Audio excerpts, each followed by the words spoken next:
This is Doyle Buehler, host of the Digital Leadership Breakthrough show. And today I'm actually with an amazing guest who I'm going to be introducing shortly, George Raptis from Curated and with Curated.io. But it's actually an interesting conversation because it often comes up. We talk about unlimited resources or being accessible to these unlimited resources. And sort of I had an epiphany before talking with George in terms of how do you actually can stand on a corner of a busy anywhere in the world, and New York is here in one of those cities, but you can stick out your hand and you can actually get a ride to anywhere you want. And that kind of got me thinking how we can use these resources, because this business of providing rides is something that you can access anywhere, anytime. It doesn't matter, and yet it doesn't actually, it magnifies what you can actually do as well. So today I'm here, like I said, with George Raptis, founder of Curated, and we're going to be talking about some of those things and some insights into how to create some influence and how to create the authority and building that productivity tool that really helps businesses get started and rolling as well. So my name is Doyle Buehler, and I help leaders, entrepreneurs, and disruptors scale, grow, and transform their business and sales through digital leadership. In the author book on digital strategy, digital illusion. So what real world digital strategy will actually work with your business? That's what I'm talking about here. So as I said in today's show, I'm talking with George Raptis, the big thinker on how businesses can get done better, more efficiently, and how you and your business can get ready for it. So welcome to the show, George. Thank you for coming. Thanks, Doyle, and that's quite an introduction. Yeah, so you've been you're Australian, and we kind of, it's actually one of the tenets of your business is creating that sort of more human connection in digital, and we met digitally on Facebook through a special Australians in New York type group, and we sort of connected. But then what did we do next? We kind of created an opportunity to sit down and talk. Yeah, so it was really interesting, Doyle, to meet in that way, because there's this group, as you mentioned, Australians in New York, and it is, you meet thousands of people on Facebook, and everyone has Facebook these days, but connecting for a particular purpose is something that Australians in New York does, and it's a group of about 10,000 people who are Australians in New York, and as I know, you've been living in Australia, and we're coming to New York. You made a post on there that said, hey, I'm Doyle. I'm going to be in New York for a little bit. I'd love to talk to people about what they're doing with digital in New York. And I was like, you know what? Like, that's something that appeals to me. And that's kind of a microcosm of what we're trying to do with a global workforce at Curated, which I'm sure we'll talk about today. But something that you said to me before was taking the URL to the IRL as a point that one of your previous guests had made. And, I think the online space is a really good way to qualify the connection to begin with. So that was something that we'd done. We had a mutual interest in Australia. We had a mutual interest in digital. So then we got talking, and I think that created a connection, which then when we finally met, we'd already sort of pre-qualified what we were going to talk about. Yeah, no, absolutely, and that kind of sort of leads into what your business is about, and maybe let's take a little step back. You're the founder of a couple of fantastic startups in the United States from Australia, as I understand it. Yeah, so my background was as a lawyer in Australia. It was a space where I'd learned a lot of technical skills, and that background also had me working with clients and understanding the value of client relationships, which definitely helped me later on.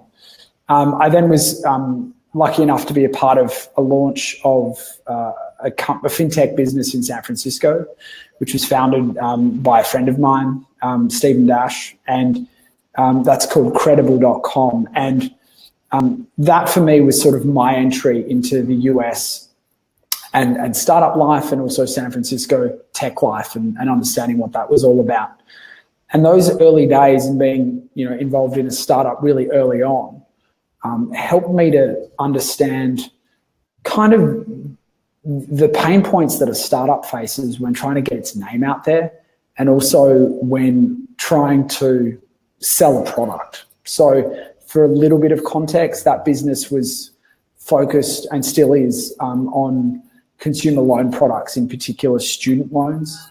And so we had to try and have customers understand what the pain point in their life was and how we could do something about it. And as you know, Doyle, you can do that in any number of ways. You can do that through, direct contact with them. You can do that through Facebook ads. You can do that through ranking on Google search or Google ads. And maybe if I'll pause there and see if you have any questions about that. But that was a really interesting insight. No, that's good. Into a problem that was, definitely a big one. That was a market that when we started affected 40 million Americans. Yet they didn't have a lot of knowledge around the problem. Yeah, and that's really what a good entrepreneur does, is help define that problem, but also provide that solution as well. So just for a moment, do you find there's a different or the same business climate between Australia and New York, or the US for that matter? So that's a good question. I think what the biggest difference you find is that in the US, there's a lot of people who do a lot of things and can be really successful, because I think by population, it's I think it might be the third biggest population in the world. Mm-hmm. There's like 330 million people. It's a huge market.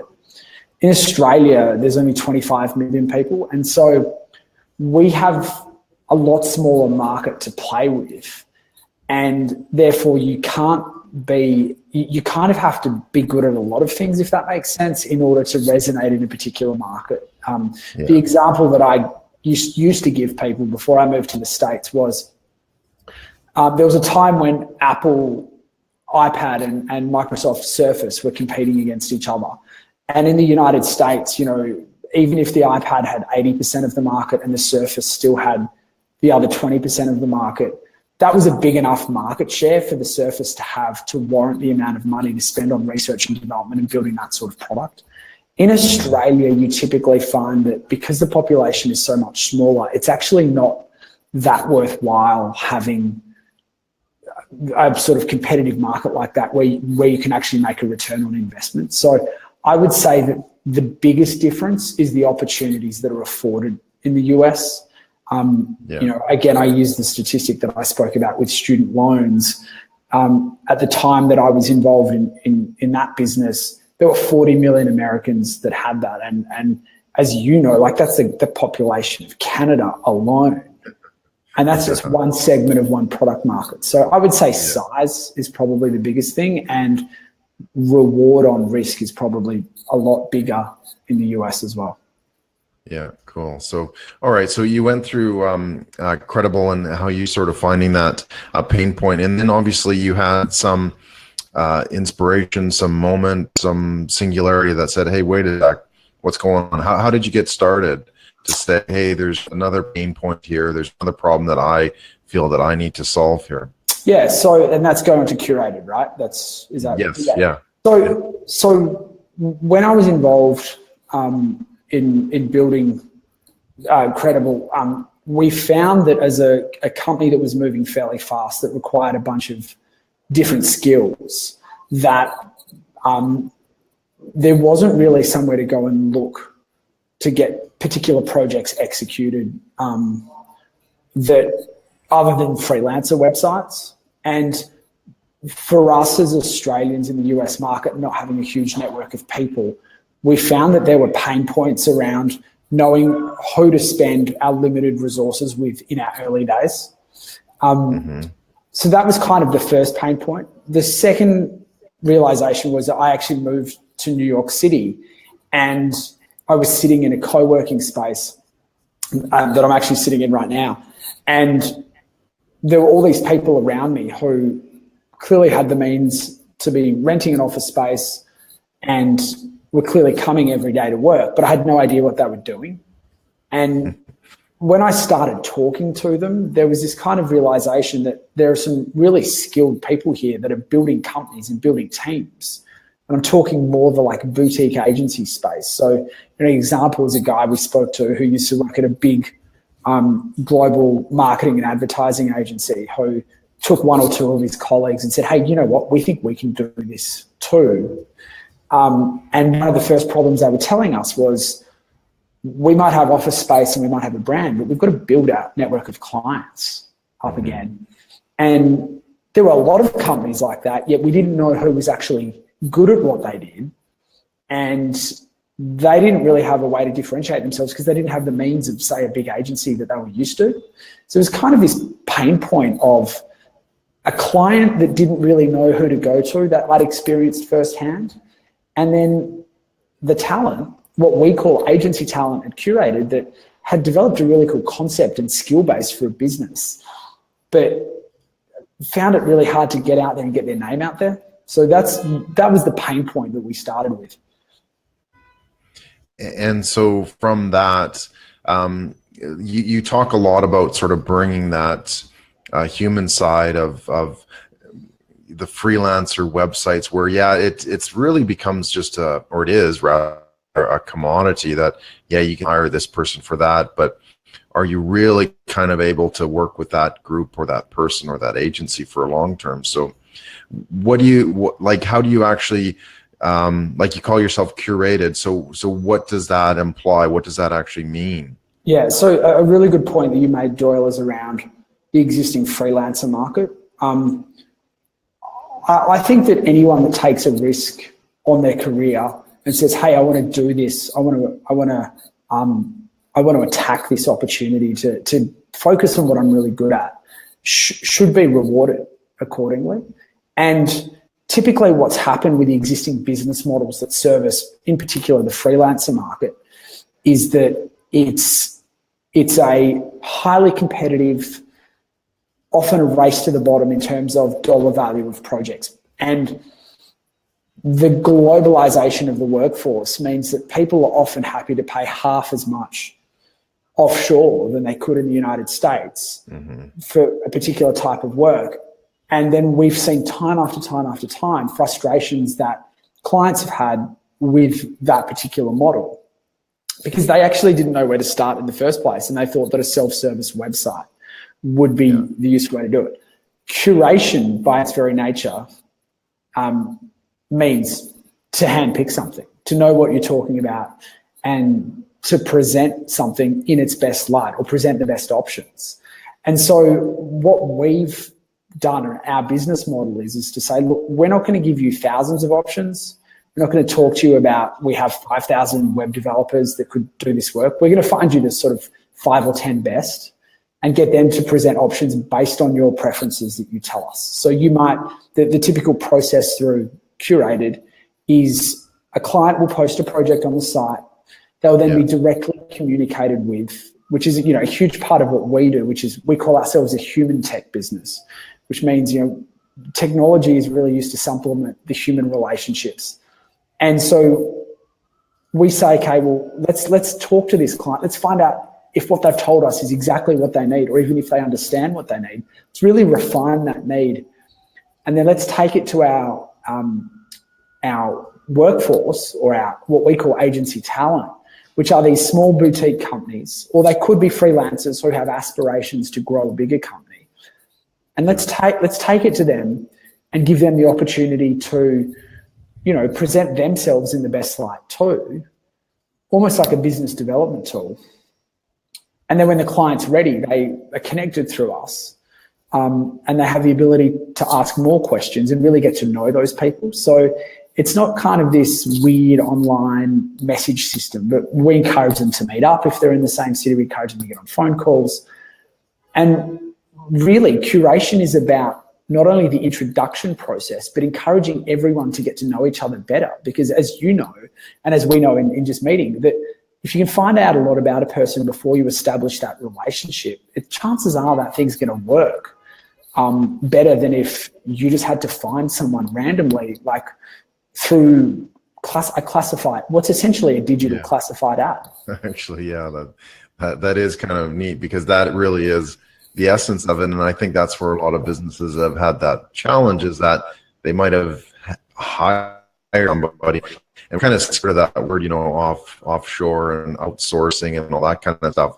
But really, when it fundamentally changes the equation to say, hey, we're trying to understand exactly what you need and how to fill that, we can find that type of role or that type of task that actually allows you to do that work a lot better and a lot more efficient and that sort of thing. So I've been bad experiences, or they're turned off by that word of offshoring or outsourcing or whatever the case may be.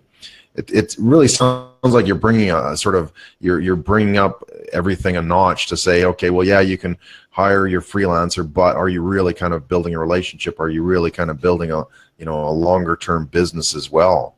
Do you agree with that? Yeah, look, absolutely. I think ultimately a client will have a particular need. And something that I've sort of spoken to you about in the past is that need can typically be a gap in their workforce, a gap in a skill set. So, I use the example of a client of ours in New York who has a really successful coffee business in the food and beverage industry. It's growing really fast. And the best coffee in New York. Right. And they, they're doing something that's really unique in the market. And they said, well, look, we're growing really rapidly. We actually have a need now for e-commerce. We're roasting our own beans. We've got our own wares that we can sell online. Now, what does a business that started in the hospitality industry know about e-commerce? Other than it could potentially be another revenue stream for them and help grow their brand and whatever. Now, if they can't provide that same level of quality and service through the e-commerce that they're providing through the other elements of their brand, i.e. working directly with customers, then they potentially have a brand issue. They potentially have a problem that what they thought was going to be another revenue source actually, turned into a disastrous experience for clients. And then, as you know, negativity can spur. So when they identified that gap and that need, they say, well, look, we think this is going to be a project. They said, well, we think this is something that we want to find out more about and see what we can develop in this space. And they come to us with an e-commerce project. And now the people that they're working with to launch their e-commerce and the team that they're working with is someone that they've developed a relationship with. And that relationship then brings birth to future projects as they continue to develop and grow. So you kind of build that initial trust by finding the right person to help you go there that speaks your language. And then the relationships can grow because you go, well, okay, we've done this together. What else can we do together? And that's what we're finding with a lot of clients. No, for sure. That it really, when we really think about it, the capability to do something completely different, like for example, the coffee company, right? Where do they need to hire, full-time, full-stack developers? Do they need to hire, e-commerce specialists full-time, that sort of thing? Really what you're doing here is a fantastic, or they've obviously identified an opportunity. Then what you're saying is here's the resources that you need to be able to do it. And to me, that sort of gets into that realm of unlimited possibilities, right? Unlimited resources. I mean, yes, there obviously are some constraints here, but at the same time, like it moves that business into that ability to say, hey, we can actually do this project. We don't need to, waste our time running around the block. We can actually get started because you're providing that actual skill set. So in terms of like strategies, like how would you recommend people identify, what they can do or how they can do it, or guide me in that avenue here? Sure. So a question that we typically ask is, because I think the starting point you have to go with is that the traditional workforce has been about hiring and firing people. That's the way people think about it. And then there's the other end of town, which is spending a lot of money with an agency. And the typical reason for spending a lot of money with an agency has been that they also have overheads to cover as well. So it's not as though they're ripping you off. It's just that the cost base traditionally of those businesses was really high. And what we're finding is that as cost bases have gone down and as workforces become more nimble and agile, there's other skill sets and other opportunities that people typically don't know exist. So that's the basis we're coming from. In terms of your question, how do people know? Or where should they go? What should they do? How should they be thinking about it? We ask a really simple question is, what one thing could change your business tomorrow, or could you do with your business tomorrow that would have the greatest impact? What would have the greatest impact on your business? And typically we have people who come to us and say, hey, I'm a business that has done things in XYZ manner. We don't have any social media. We don't really have a lot of time for social media. We don't know much about it. We don't know if we spend money on advertising or social, if it's going to work. That for us is a need that they say, hey, we recognize that maybe if we did have that, we could help build our brand, establish a greater barrier to entry around what we do, find more customers. In the coffee example, it was e-commerce capability. So it's really about what is the gap? Identify the gap in someone's workforce and try and fill that first and foremost. And look at sort of that dream space too, right? Like most businesses, or not all, but most businesses have that dream space that they want to get to. Right. And perhaps this is a tool to identify that and say, hey, where do we want to go? What do we want to do? You don't have the same constraints as you did 5 years ago. Exactly. Right. So what other things could they then do to kind of help them get pointed in that right direction? So I think from our perspective, this is a relationship business. This is something that we're learning about all the time. And people probably, the piece we really want to embed in people's minds is the way you used to do things may not necessarily align with how people get things done today. And if you're embedded in your business every day, you're not necessarily thinking about how you can do things differently. Often you're just trying to grow down a particular path or particular trajectory. So in terms of our business, we just love talking to people. We love hearing about their businesses and then being able to tell them, hey, have you thought about doing this? Or have you thought about bringing someone on to fill that need? And typically they'll say, no, I haven't. And how can I do that? And they don't even know how expensive that may or may not be. So I would encourage people to look at what your competitors are doing, think about the things that you otherwise could be doing that you may not have time to have thought about previously. Or think that you may not have that time. Right, exactly. And then rather than thinking about having to train someone up in your business and fill them with your culture and hope that they succeed, we're trying to provide a solution which is really about giving people an option to find the best of the best and really plug them in straight away and achieve what it is, the outcomes that you're really looking for. Yeah. And so just to reiterate, that's not something that typically you find in the global freelance market or outsourcing market. Is that correct? Or look, I think that some of the confusion with this concept of freelancing is that the notion of freelancing is placed upon the same parameters or in the same conversation as the technology that's used to support freelancers. I've worked with hundreds of freelancers who are really good at what they do and they make a really decent living around that.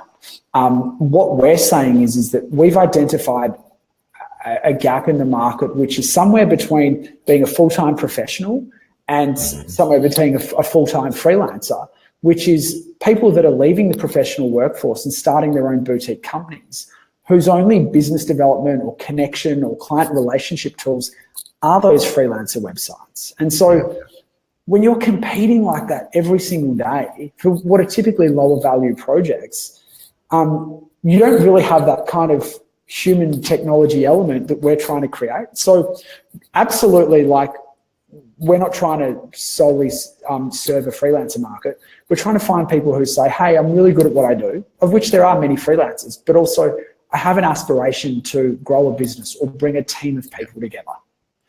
So it's just a different market. Yeah. Okay. No, that's good. That's good to have that clarity. So where is Curated headed then? What are you going to do next? How are you going to develop your business? Yeah, great question. So one of the unique things about being a business which tries to fill the needs of companies who come to us with all sorts of different problems is that typically on day one, you can never know everything about everything. And we've had a really kind of focused approach to some more web development, digital marketing, video production, things that people typically do in the online space. Where we see our business really growing is in people taking traditional industries like legal, finance, accounting, things like that, and also coming to us, because you find that there are also people leaving those professional environments to start their own businesses, because the tools necessary to support the structure of those businesses are available, but not necessarily business development. So I would say it's just expanding into more verticals is the answer to your question. It's really like, look, we've done some things really well. We've learned a lot about some industries, but what we want to do now is provide really specialized curation to areas that people may be being underserved in, even from our business's perspective. And then I think the next thing is, we're a New York company first and foremost, and we're really proud of the fact that we're part of the New York tech scene, even though we call ourselves a human tech company. I mean, the West Coast is the logical next place to expand. Excellent. Okay, cool. Well, thank you so much, George, for your time and your insights in terms of what's coming next and how to find that dream space as well and get things done, for lack of a better term. How can people find you? Where can we locate you? So the main place you can find us is on curated.io. So check out our website. And then, we love talking to people. So either connect with us directly, get on our social at Curated on Instagram, check out some of our key messaging and the types of things we're trying to do. And reach out to us directly. We've got a great team of people that love talking to people about the problems they're trying to solve. And Doyle, I want to thank you for your time as well today too. Yeah, no, it's been a pleasure, George. I always learn something new when I talk to you. So thank you for that. Cool. So thanks again. Thanks for watching. When I go through the Digital Leadership Breakthrough Show, there are 3 categories that I go through as part of this. The State of Digital, where I talk about specific ideas and insights happening now. Digital Leadership Guests on Wednesdays, where I interview an expert in the field and discuss their strategies for success. And we had a fantastic conversation with George just now. And then finally on Friday, I have Digital Discovery, where we talk about marketing questions and strategy and that sort of thing. So thanks again for watching. Please leave or a comment or question or emoticon. And that's it. And we'll see you online. Thank you.